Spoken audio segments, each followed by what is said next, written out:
Assalamualaikum warahmatullahi wabarakatuh. Bismillahirrahmanirrahim.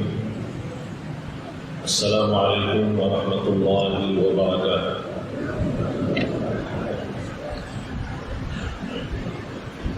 Boleh maju ke depan?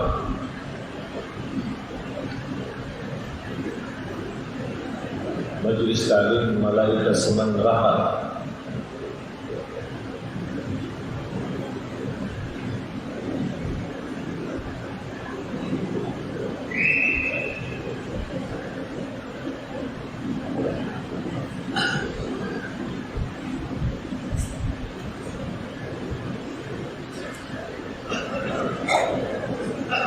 Alhamdulillahirabbil alamin.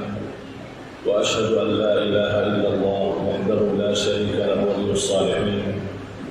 Wa asyhadu anna sayyidana wa nabiyyana Muhammadan abdullahi wa rasuluhu shadiqul amin. Allahumma salli wa sallim wa barik ala sayyidina Muhammad wa ala alihi wa sahbihi wa man tabi'ahum bi ihsan ila yaumiddin. Subhanaka la ilma lana illa ma 'allamtana innaka antal alimul hakim. Maha suci Allah, saya tidak mempunyai ilmu apa-apa, hanya saja apa yang diberikan oleh Allah Subhanahu wa ta'ala. Segala sesuatu yang kita miliki sesungguhnya milik Allah. Apapun yang kita punya milik Allah dan akan kembali kepada Allah. Wala haula wala quwwata illa billahil aliyil.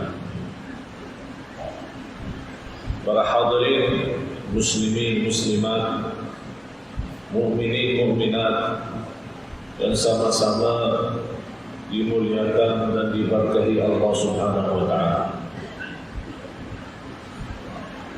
Kita senantiasa bersyukur kepada Allah atas segala nikmat. Nikmat yang terbesar, nikmat Islam iman.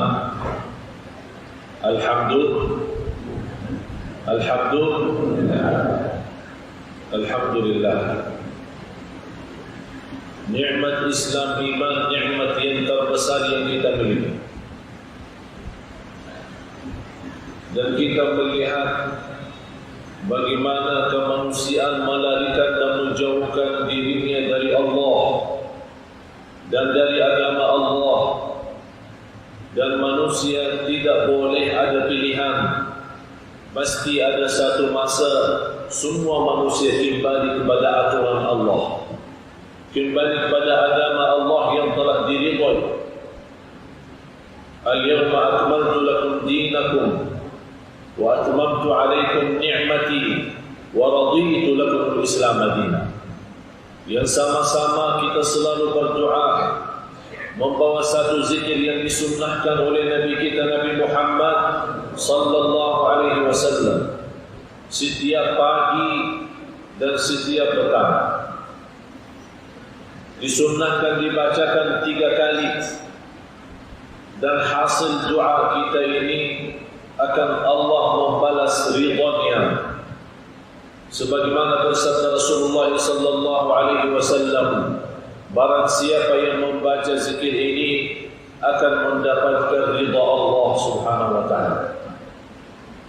Raditu billahi rabba wa bil Islam dina wa bi Muhammadin nabiyyan wa rasulah. Dibacakan 3 kali. Yang di dalamnya kita telah berjanji kepada Allah, aku ridha terhadap Allah sebagai Tuhanku.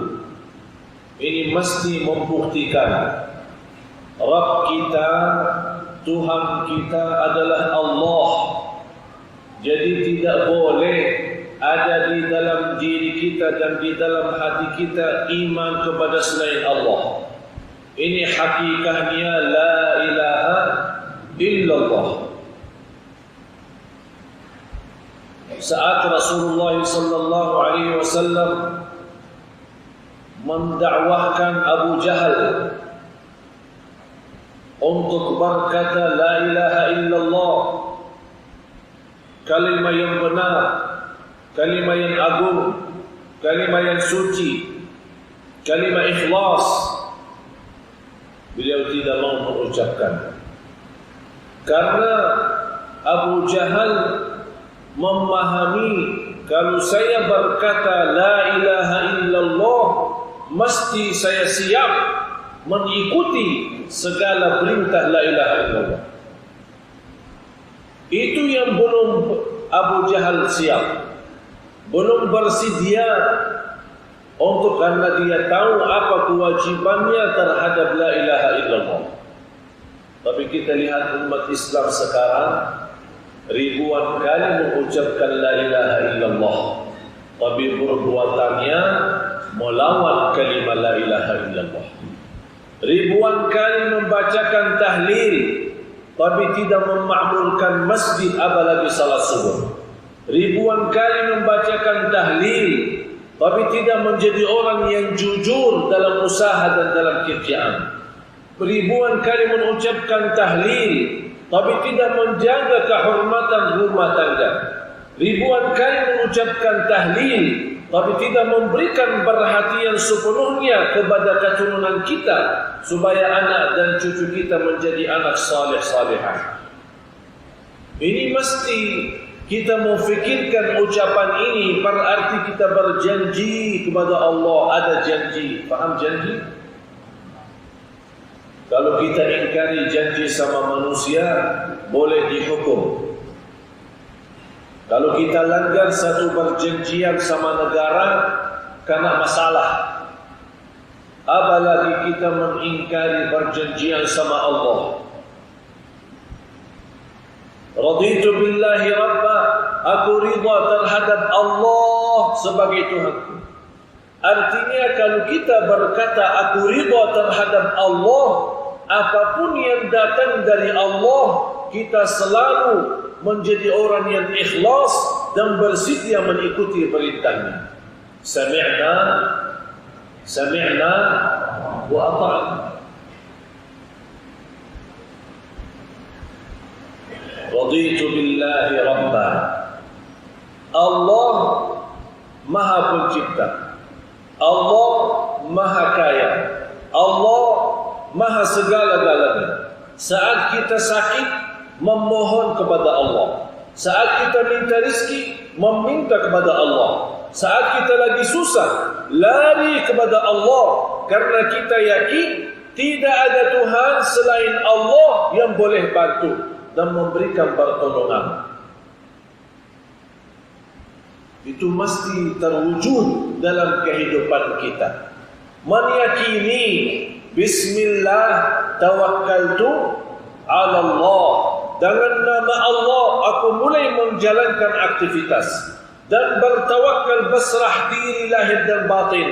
Wala haula wala quwwata illa billah. Saya tidak punya upaya dan daya untuk berlaku apa-apa, hanya dengan izin Allah. Kita umat Islam memiliki kewajiban bukan hanya bertaat kepada Allah, tapi kita yakin Allah Maha segala-galanya. Innama amruhu idza arada syai'an an yaqula lahu kun fayakun. Percaya kepada Allah, kalau Allah perintahkan kun fayakun, selesai segala masalah. Dan juga bagaimana kita sebagai hamba Allah, setiap punya masalah, tidak ada cerita kepada siapa-siapa, tapi ambil air wudu dan datang ke masjid dan mengangkat tangannya kepada Allah Subhanahu wa taala untuk menghadapi Allah, tidak pakai protokol. Mau berjumpa Allah 24 jam boleh. Tinggal anda mau atau tidak. Tapi pintu Allah selalu terbuka bagi hamba yang mau memohon kepada Allah. tidak pernah tertutup. Dan doa memohon segala hajat kita kepada Allah tidak perlu lewat siapa-siapa.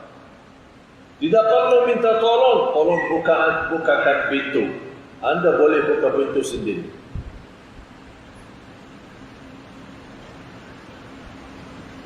Malah Allah Subhanahu wa taala marah dan murka terhadap seorang yang tidak pernah mau memohon kepada Allah. Beda sama manusia. Kalau kita minta selalu sama manusia, marah manusia. Minta dulu. Sana, sudah. Berapa kali saya bagi bantu? Udah selesai. Habis. Tapi kalau Allah Subhanahu wa taala, kalau kita tidak minta sama Allah, Allah marah sama kita. Allah murka.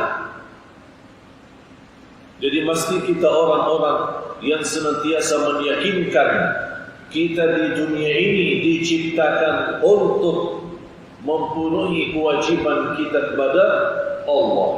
Wa ma khalaqtul jinna wal insa illa liya'budun. Aku menciptakan jin dan manusia untuk hanya beribadat kepada-Ku. Jadi kita mesti memahami kita punya tugas, punya satu tujuan, ibadat kepada Allah ini yang terutama. Oleh karena itu barang siapa yang mengutamakan hak Allah, akan Allah selesaikan segala hajat kita. Barang siapa yang memainkan hak Allah, akan hancur dalam kehidupannya. Raditu billahi rabba. Allah Maha Kasih Sayang. Allah Maha Adil. Allah Maha Baik.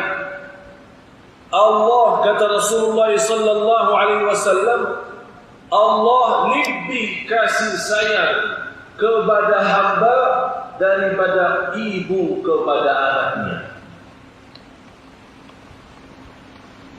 Anda pernah melihat seorang ibu yang membuat anaknya dalam api? Ada? Apakah dia rela ikhlas hati membuang anaknya di dalam api supaya terbakar? Tidak. Tidak mungkin. Karena dia sayang sama anak. Biarkan anaknya durhaka. Biarkan anaknya bermacam-macam, tidak pernah turuti orang tuanya, tapi tetap ada rasa kasih sayang. Jauh Allah lebih kasih sayang kepada hamba. Dan Allah tidak mau di antara hamba yang masuk neraka, tapi ada di antara hamba yang maksa diri masuk neraka. Ada orang mau, Allah berikan petunjuk, Allah utuskan Nabi dan Rasul, Allah turunkan kitab, Allah kasih hati dan berfikir, punya akal untuk mau tahu mana yang benar, mana yang salah, mana yang hak, mana yang batil. Allah kasih segala upaya dan usaha untuk mencari kebenaran, tapi manusia buta hati, bukan buta mata. Buta hati. Na'udzubillah kalau kita orang belum mengenal Allah. Dan ilmu yang tertinggi, yang diperlukan oleh seluruh manusia, ilmu ma'rifatullah.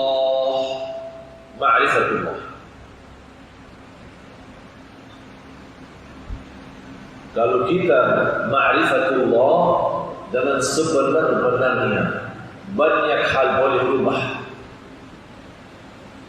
Segala nikmat yang kita miliki Allah berikan.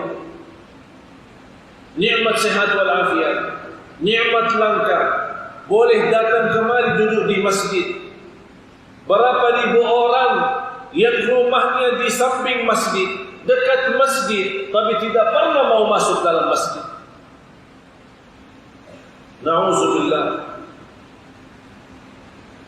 Bukan orang itu tersesat sendiri, tapi karena dia tidak ada kemauan mencari ridha Allah, Allah tutup hatinya. Dia tidak boleh tahu mana jalan ke masjid. Bukan hanya di Malaysia, di mana-mana. Saya pernah naik satu taksi di Makkah. Saya orang Madinah, pergi umrah. Biasa kalau kita ke Makkah, kita bawa kereta, parkir jauh. Tidak boleh di sana. Kalau Masjid Nabawi Madinah senang parkir di bawah, kan ada basement ya di bawah. Kalau Makkah tidak ada, mesti jauh. Dari parkiran baru kita boleh naik taksi sampai ke masjid. Saya bawa naik taksi sampai Masjidul Haram Makkah. Sudah azan maghrib. Saya tawarkan kepada supir, driver taksi, tolong Pak, kalau taksi boleh parkir, kalau mobil biasa tidak boleh. Berhenti saja di sini sebentar, sama-sama ikut salat di Masjidul Haram. 1 kali salat 100.000. Mungkin orang itu dalam usia 50-an lah, 55 mungkin lebih. Apa yang dia jawab? Saya sudah 18 tahun tinggal di Makkah, tidak pernah tahu Masjidul Haram.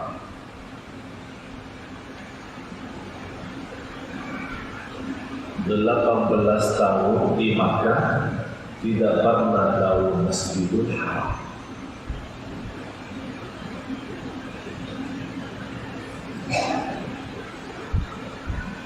Kira macam ini orang, apa kehidupannya? Bagi orang yang sudah tahu masjid tapi tidak bersedia menjadi ramai dan makmurkan masjid, orang itu sombong. Dan orang yang sombong artinya melawan Allah. Allah setiap hari panggil 5 kali, hayya 'alas salat. Belum dengar, belum jelas, diulang lagi, hayya 'alas salat 2 kali. Dan dimula azan itu Allah memberikan perhatian, panggilan Allahu Akbar. Allah Maha Besar. Kalau anda lagi sibuk urus dunia, Allah Maha Besar. Panggilan Allah lebih besar, salat lebih besar, masjid lebih besar daripada semua urusan. Kalau kita terus ikut dan kita datang ke masjid, begitu anda selesai dan keluar dari masjid, semua urusan Allah berikan kemudahan. Tapi kalau kita tinggalkan saja, nanti sajalah, kita lagi rapat, meeting dulu sebentar. Ini masjid suka lama, imam suka panjang salat, apalagi salat subuh. Lama dia salat. Saya malas. Udahlah, nanti kita salat sini saja. Sibuk meeting, urus dunia, buka dia punya kedai, toko tidak tutup karena salat. Alasannya kehilangan rezeki. Kalau saya kunci, saya punya tempat usaha untuk salat, nanti tidak ada tamu belanja. Takut kehilangan rezeki.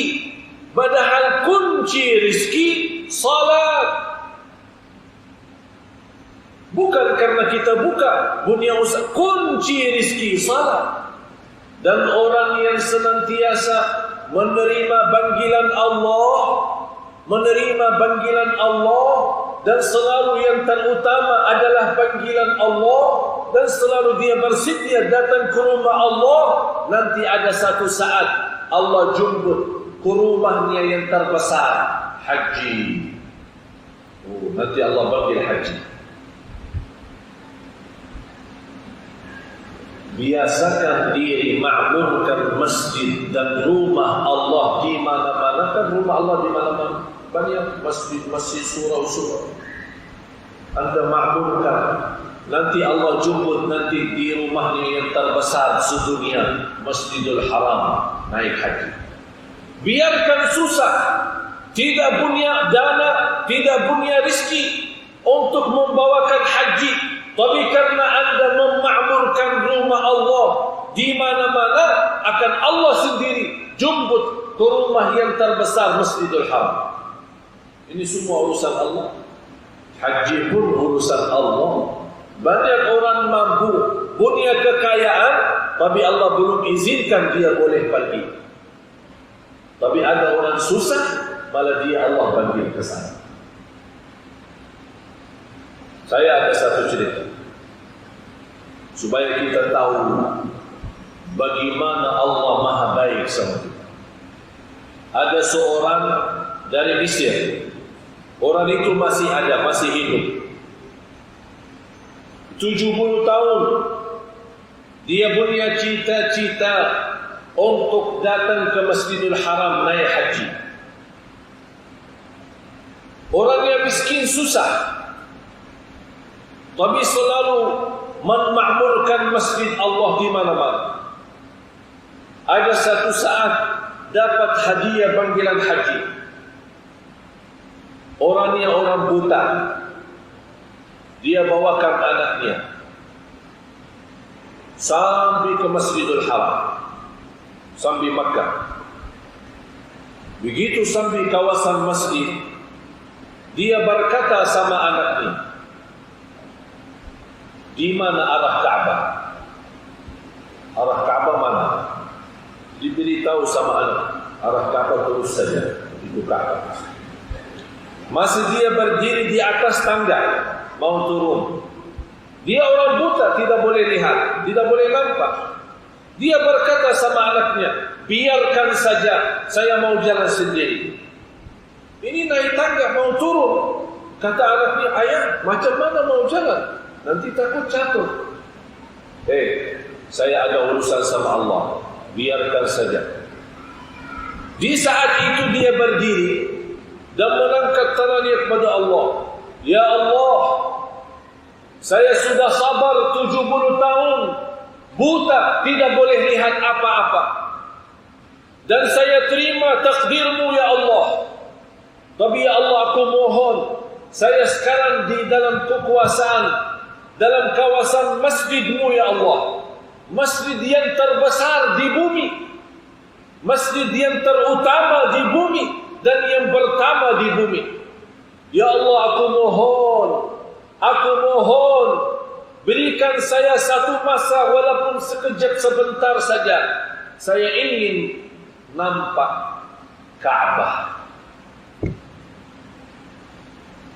Saya saja minta ingin melihat Ka'bah. Habis itu ya Allah, kembalikan saya buta, tidak apa. Belum dia turunkan tangan, karena doa dan yakin dan ikhlas, Allah Maha tahu. Langsung Allah perintahkan makhluk yang namanya mata, kun fayakun. Belum dia turunkan tangannya, dia melihat Al-Ka'bah. Sambil nangis, dia berkata, Masya Allah, indahnya Al-Ka'bah. 70 tahun saya mendengar cerita-cerita Ka'bah, tapi belum pernah menikmati keindahan Ka'bah macam itu. Dan dia sendiri turun, anaknya dan semua jamaah sekitar heran, ada apa ini? Ini urusan Allah, bukan urusan manusia. Dan sampai sekarang orangnya tidak buta lagi. Habiskan banyak waktu sisa umurnya sampai sekarang, Masya Allah, tidak pernah keluar dari masjid. Hanya keluar kalau ada buat hajat, ada urusan penting, terus dia ke masjid. Inilah perjuangan yang Allah hargai. Bagi Allah semuanya kecil, bagi Allah semuanya mudah. Tidak ada di dalam kamus Allah yang namanya susah. Tidak ada di dalam kamus Allah yang namanya sulit. Karena Allah yang menciptakan kemudahan dan Allah yang mentakdirkan kesulitan. Qul fayakun. Kembali kepada keyakinan kita kepada Allah. Raditu billahi Rabbah. Cukup jemaah sekalian, kita boleh bernafas. Bukan karena kita mampu bernafas, tapi karena di sekitar kita ada oksigen dan udara. Bayangkan Kalau Allah perintahkan udara yang kita nikmati setiap hari, Allah perintahkan berhenti, tidak boleh bagi udara untuk manusia. Semua dalam 2 titik mati. Subhanallah. Kita malu jemaah sekalian kepada Allah yang segitu maha baik sama kita. Berapa kali kita ketiduran salat subuh? Allah maha sabur. Sabar. Allah sabar sama kita. Diberikan masa, berikan waktu supaya segera taubat. Masih lupa lagi. Diteruskan tinggalin salat. Berkali-kali lewat, malah ada orang Jumat pun tidak salat. Jumat pun tidak salat. Itu semestinya lebih baik mati daripada hidup. Kalau ada seorang Muslim tidak salat, lebih baik mati daripada hidup. Karena bumi, pohon, batu, dan segala makhluk Allah yang di bumi tidak senang sama orang yang tidak salat. Bukan hanya Allah yang tidak senang, seluruh makhluk Allah tidak senang.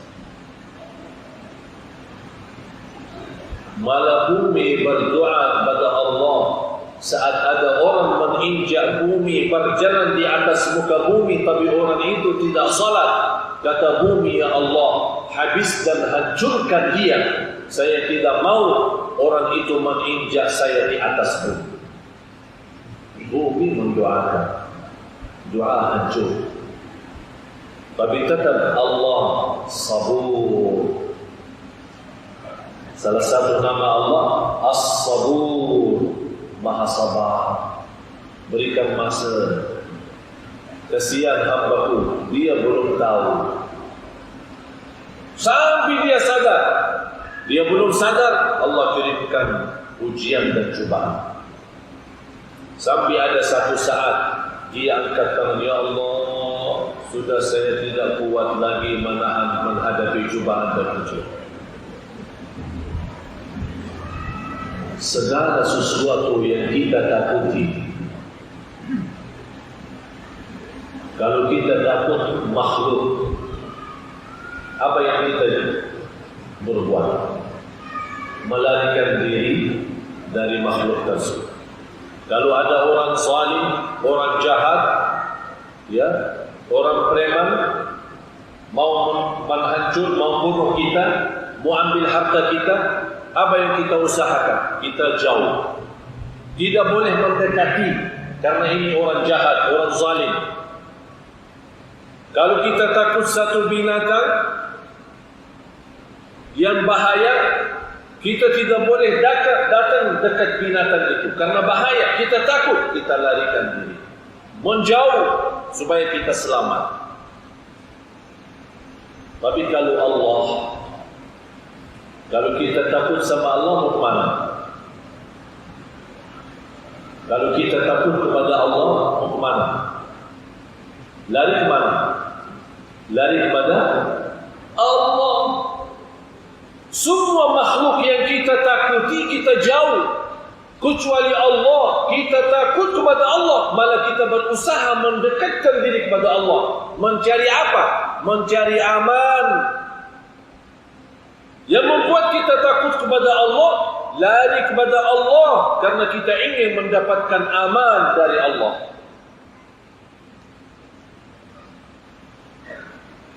Allah Maha melihat, Allah Maha mendengar. Mesti jamaah sekalian kita selalu merasakan Allah menguasai kita. Inna Allah kana alaikum raqib. Saat kita salat, saat kita jalan, saat kita di mana saja, Allah selalu melihat kita. Ini yang membuat kita ada rasa malu. Kalau ada saat panggilan Allah, malah ada orang mukmin yang selama 40 tahun tidak pernah mendengar azan di luar masjid. ada seorang guru saya di kota Madinah, 45 tahun tidak pernah mendengar azan di luar masjid. Dia dengar azan di mana? Sebelum azan dia sudah di dalam masjid. Berapa lama? Bukan 4 hari, 45 tahun. Imam Maliki ada seorang murid, selepas azan beliau lagi di masjid majlis ilmu. Begitu dengar suara azan, ada seorang murid minta izin sama Imam Maliki. Izinkan saya wahai imam, saya mau ambil air wudu. Marah Imam Maliki, kamu mau ambil air wudu sesudah azan, kamu tidak boleh belajar lagi sama saya. Keluar dari majlis. Tidak pantas bagi orang mukmin. Cuba lihat ulama dulu, bagaimana cara mereka mendidikan muridnya. Tidak diterima seorang murid belajar ilmu ambil air wudu selepas azan. Dianggap hal itu tidak bagus. Bagaimana kalau Imam Maliki datang masa ini melihat kita? Orang bukan tidak wudu lepas salat, malah di samping masjid, apalagi pas khutbah Jumat.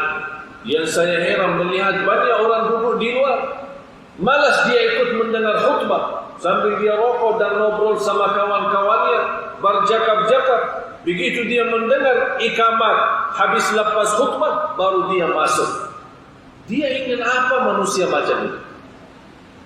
Malah dia habis salat, dia minta sama Allah, ya Allah ampunilah dosa saya, ya Allah tolong saya minta rezeki yang halal, saya minta dimurahkan. Macam mana tak ada malu? Sama Allah kita tidak menghargai aturan Allah, malah habis itu kita minta-minta sama Allah. Tapi tetap Allah Maha Baik, Allah juga kabulkan hajat. Allah terima permohonan kita. Kalau Allah menghisabkan kita semua atas segala salah dan dosa kita, tidak ada manusia yang mampu hidup di bumi. Tolong simpan surah 35.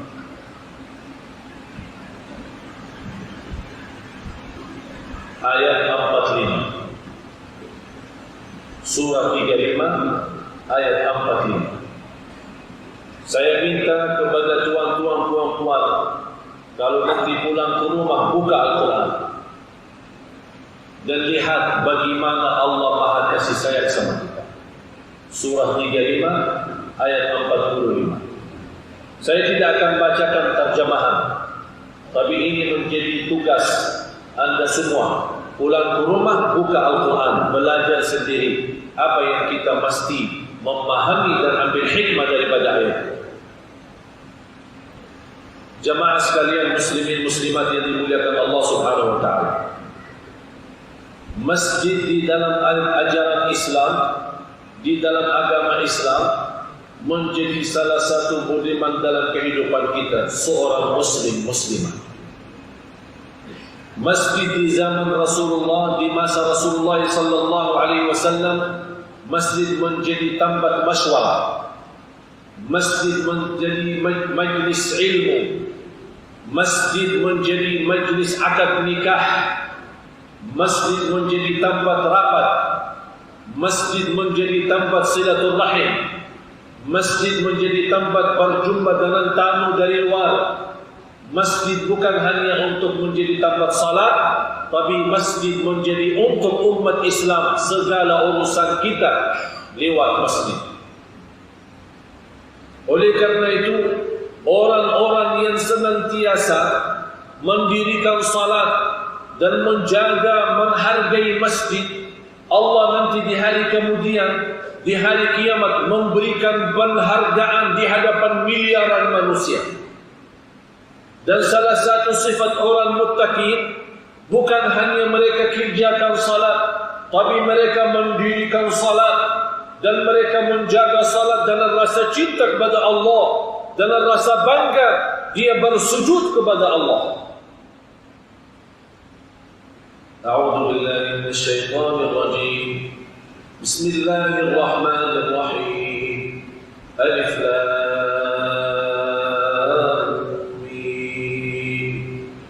Dzalikal kitabu la raiba fihi hudan lil muttaqin alladzina yu'minuna bil ghaibi wa yuqimuna as-salata alladzina yu'minuna bil ghaibi wa yuqimuna as-salata wa mimma razaqnahum yunfiqun.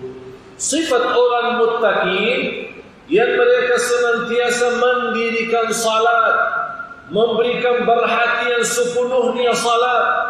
Rasulullah sallallahu alaihi wasallam senantiasa memerintahkan salat sampai akhir hayatnya, titik terakhir beliau berkata, menwasiatkan umatnya, ummati ummati as-salah as-salah, ummati ummati as-salah as-salah, ummati ummati as-salah as-salah.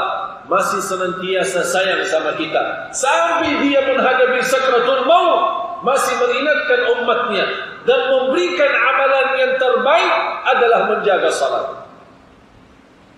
Cuba bayangkan jamaah sekalian, setiap anda punya masalah, apapun masalah itu, masalah dalam diri anda, masalah dalam rumah tangga, masalah dalam usaha, masalah dalam kerjaan, masalah hutang, masalah sakit, masalah urusan-urusan lain, anda ambil air wudu di malam hari dan salat 2 rakaat dan angkat tangannya kepada Allah, ya Allah, saya punya masalah. Tapi begitu anda punya keyakinan, tidak berkata lagi ya Allah aku punya masalah, tapi kita berkata ya masalah, aku punya Allah yang maha besar. Ya masalah, aku punya Allah yang maha besar, bukan ya Allah aku punya masalah besar. Terbalik. Ini kembali kepada keyakinan kita. Nanti ada satu saat, karena kita orang setiap punya masalah, ambil air wudu, tidak berkata-kata sama manusia, tapi berkata-kata sama Allah. Ya Allah, saya tidak punya jalan keluar. Allah yang mentakdirkan dunia masalah, dan Allah yang membukakan jalan keluar. Allah, ya ibadallah, kita berbicara dan kita memiliki Tuhan yang maha baik. Allah, bila saatnya, apalagi sudah masuk tahun baru Hijriah, bila saatnya jamaah umat Islam, bila saatnya jamaah muslimin muslimat, bila saatnya kita kembali kepada Allah, bila saatnya kita menanamkan cinta Allah, bila saatnya kita meyakinkan kepada Allah dan kita percaya segala-galanya adalah Allah, la haula wala quwwata illa billah. Bila saatnya sudah datang tahun baru Hijriah, mesti kita berhijrah dari segala keyakinan dunia kepada keyakinan kepada Allah, dari mencinta dunia menjadi cinta akhirat, dari malas salat menjadi orang istiqamah dan semangat salat, daripada meminta kepada manusia, minta kepada Allah Subhanahu wa taala. Ini saatnya jamaah sekalian, kita berhijrah, hijrah qalbu. Ini hijrah qalbu. Kita punya masalah besar, qalbu kita masih jauh daripada Allah. Oleh karena itu jangan anda heran, jangan anda bingung saat kita berdoa, belum Allah terima doa kita, belum Allah kabulkan karena kita punya masalah. Angkat tangan berdoa kepada Allah, tapi hati masih cinta dunia. Allah melihat bagaimana Allah kabulkan doa kita, punya hati masih ke arah dunia. Allah berkata, hei hambaku, kamu berdoa kepadaku, tapi hatimu masih ke arah dunia. bagaimana Allah mau kabulkan doa kita. Kata Rasulullah sallallahu alaihi wasallam, Allah tidak akan kabulkan doa seorang yang hatinya lalai. Na'udzubillah. Perlu kita muhasabah. Sudah 1434 Hijriah. Belum tentu jamaah sekalian punya umur sampai 1435. Tidak ada di antara jamaah yang hadir yang punya jaminan boleh jumpa tahun baru Hijriah lagi.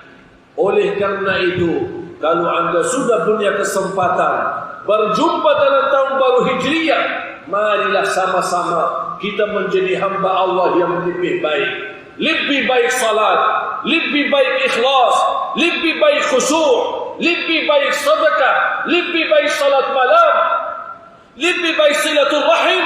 Segala urusan kita menjadi lebih baik. Karena siapa? Karena Allah. Qul inna salati wa nusuki wa mahyaya wa mamati. Teruskan. Lillah. Kita buktikan ini saatnya tahun baru Hijriah. Rasulullah berhijrah dari Makkah ke Madinah. Allah rubahkan dunia. Allah rubahkan manusia.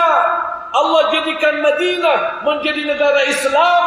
Dan habis itu kembali lagi menguasai Makkah. Kalau anda ingin mendapatkan kebahagiaan dunia, marilah sama-sama berhijrah. Berhijrah dari apa? Dari segala hal buruk. Dari sifat malas, dari sifat sombong, dari dosa dan maksiat, dari keyakinan kepada dunia, dari keyakinan kepada tukang dukun, tukang sihir, dan orang-orang yang tidak percaya Allah. Kita yakin segala urusan kita di tangan Allah. Kun fayakun. Perlu kita istighfar. Banyak nikmat kita dapat, sungguh kita malu belum mampu syukur. Satu cukup, salah satu nikmat yang kita punya, nikmat Islam, iman.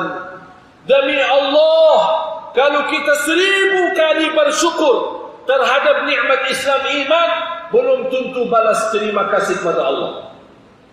Apalagi nikmat yang lain, kita malu. Masih dosa maksiat, tapi Allah masih kasih nikmat. Masih kita lalai dari salat, tapi Allah masih terima. Jamaah sekalian, jangan sampai kita orang dalam datangnya tahun baru Hijriah, tapi masih kita menjauh.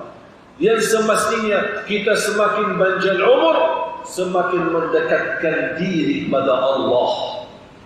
Semakin lebih mantap iman, lebih banyak baca Quran, lebih banyak menyebut nama Allah, lebih banyak tahlil, lebih banyak tasbih, lebih banyak bersalawat kepada Nabi Muhammad sallallahu alaihi wasallam. Memang mesti dan wajib bagi setiap mukmin mukminah, setiap muslim muslimah berbanyak salawat kepada Nabi Muhammad. Kenapa? Alasannya kita membalas kebaikan Nabi Muhammad. Perjuangan Nabi Muhammad 23 tahun Nabi kita Nabi Muhammad sallallahu alaihi wasallam berjuang supaya apa? Supaya anda selamat dari siksa neraka Jahannam.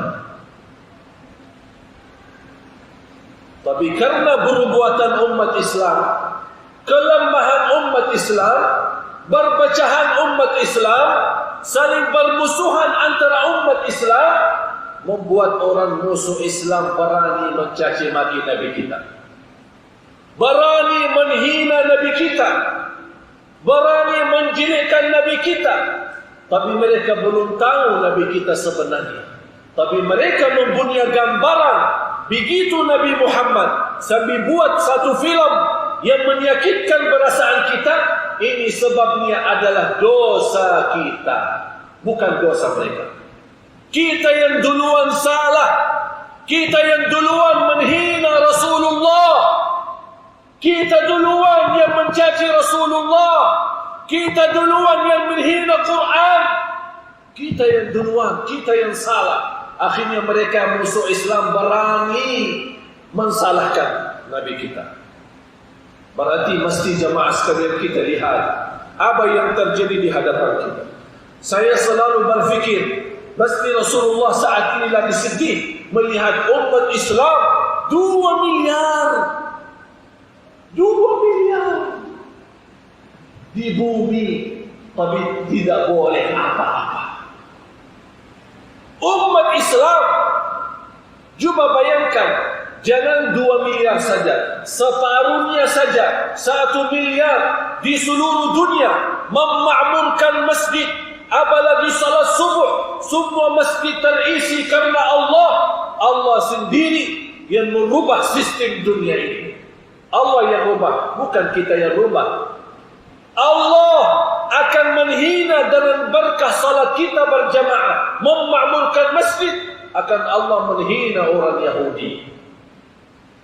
Sekarang orang Yahudi senang-senang melawan saudara kita di Gaza, di Palestina.